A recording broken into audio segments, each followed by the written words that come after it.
Forró é um ritmo genuinamente brasileiro cuja verdadeira história de origem nem todo mundo conhece.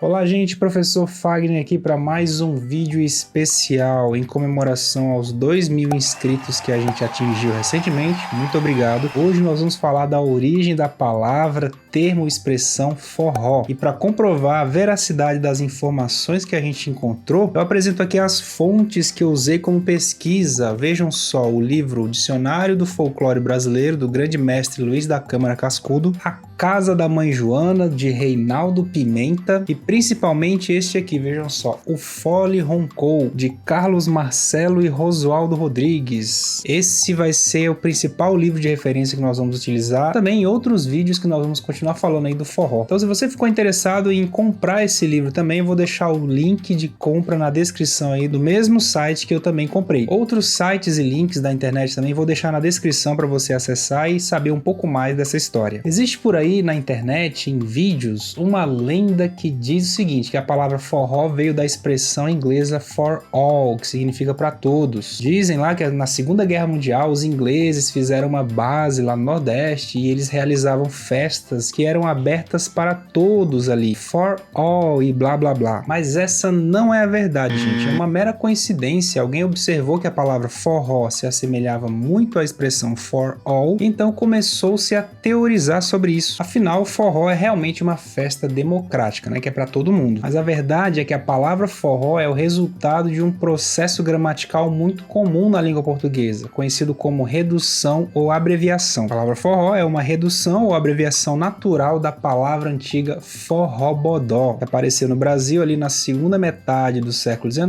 e significava festa popular, baile, festança, divertimento, bagunça, brincadeira, bailão, etc. Esse fenômeno da redução lexical é bem comum na língua portuguesa e já aconteceu e continua acontecendo com muitas outras palavras que você com certeza conhece. Devido ao uso, à fala e à evolução do idioma, é normal que essas palavras sofram essa diminuição no tamanho ao longo do tempo. É o que aconteceu, por exemplo, com essas palavras aqui, olha, vejam só, gente. Além de forró-bodó, que virou forró, fotografia virou foto, quilograma virou quilo, pneumático virou pneu, botequim virou boteco, cinematográfico virou cinema, e é uma palavra que continua sendo reduzida. Também já conseguimos ver por aí usos da palavra cine apenas. Metropolitano, metrô, motocicleta virou apenas moto, oftalmologista, oftalmo, otorrinolaringologista, otorrino, entre outras palavras, gente. Percebam que esse processo de redução ou abreviação acontece de maneira natural. Ele começa primeiro na língua oral, na fala, e devido ao uso acaba chegando na escrita, vira linguagem formal e acaba entrando no dicionário. Isso acontece porque geralmente o usuário encontra algumas palavras que são difíceis de pronunciar ou são muito grandes, como por exemplo oftalmologista ou otorrinolaringologista. Essas são palavras, por exemplo, que exigem muito do sistema produtor da fala. Então é comum que a gente acabe naturalmente reduzindo essa palavra, abreviando uma palavra que é muito complicada e que também é muito usada no dia a dia, sempre com o intuito de fazer a linguagem fluir cada vez melhor. Isso é uma prova de que a língua é um ser vivo, gente, ela está em constante evolução. Então tá, todas as pesquisas que eu fiz aqui mostram que a palavra forró veio de forró-bodó. Mas e forró-bodó veio de onde? Essa palavra veio de uma antiga expressão francesa, fox bourdon, um tipo de música religiosa antiga do século XV e XVI, ali na virada entre a Idade Média e o Renascimento na França, e que entrou no vocabulário galego-português como for-bodó. E anos mais tarde essa palavra veio para o Brasil junto com os portugueses na colonização e virou forró-bodó. Começou a ser usada para dar nome às festas populares, os bailes populares da época. Os registros mais antigos que nós temos dessas palavras datam de 1830 e 30 e pouco até 1890 por ali, quando os jornais da época, né, tanto do Nordeste quanto do Sudeste, já traziam essa palavra para informar a realização de festas cerimoniais, comemorações ações sociais, bailes, danças de salão, etc. E sempre com música ao vivo, né, com grupos de músicos e ritmos diversos. Às vezes era com voz e violão e instrumentos percussivos, e depois começou a aparecer uma sanfona aqui, um pandeiro, a zabumba, o triângulo, que eram muito comuns já no Nordeste, entre outros instrumentos também. Um forró-bodó no século XIX era sinônimo de festa popular, sem muitas formalidades. E nessas ocasiões sempre havia música, dança, mistura de pagode com samba, confusão, briga, bagunça. Tudo isso era muito comum em um forró-bodó. Era o nome do evento em si, né? Não o ritmo musical. Somente nas décadas de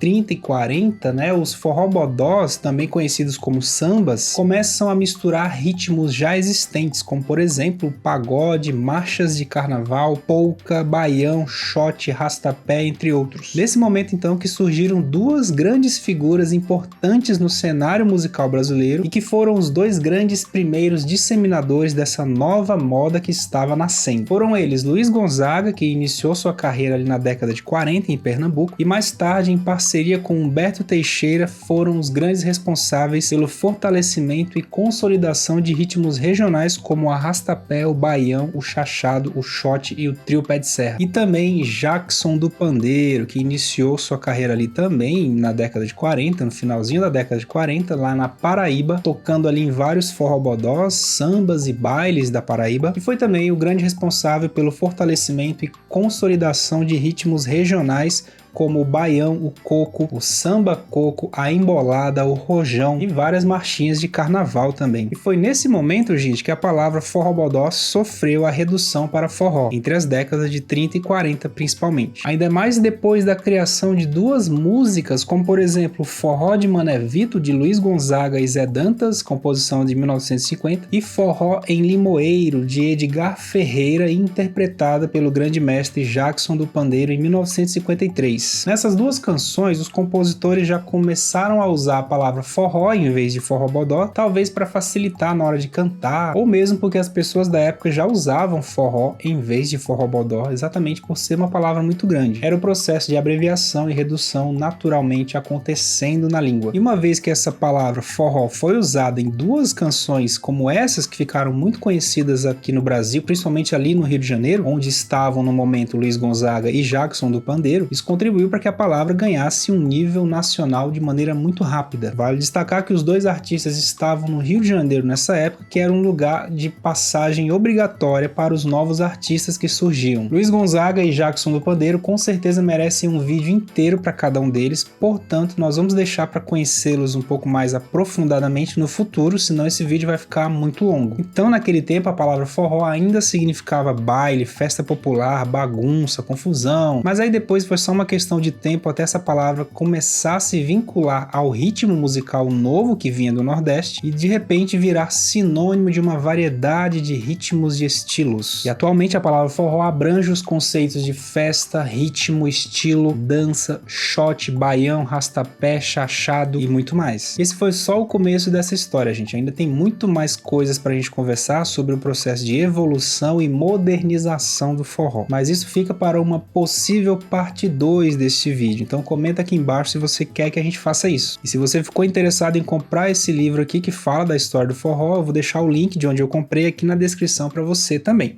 Espero que você tenha gostado então dessa primeira parte, falando do início de tudo, né, de como surgiu o conceito de forró. Então clica aí embaixo no gostei e se inscreve no canal também para não perder a continuação dessa história. A gente se vê então na próxima, até mais!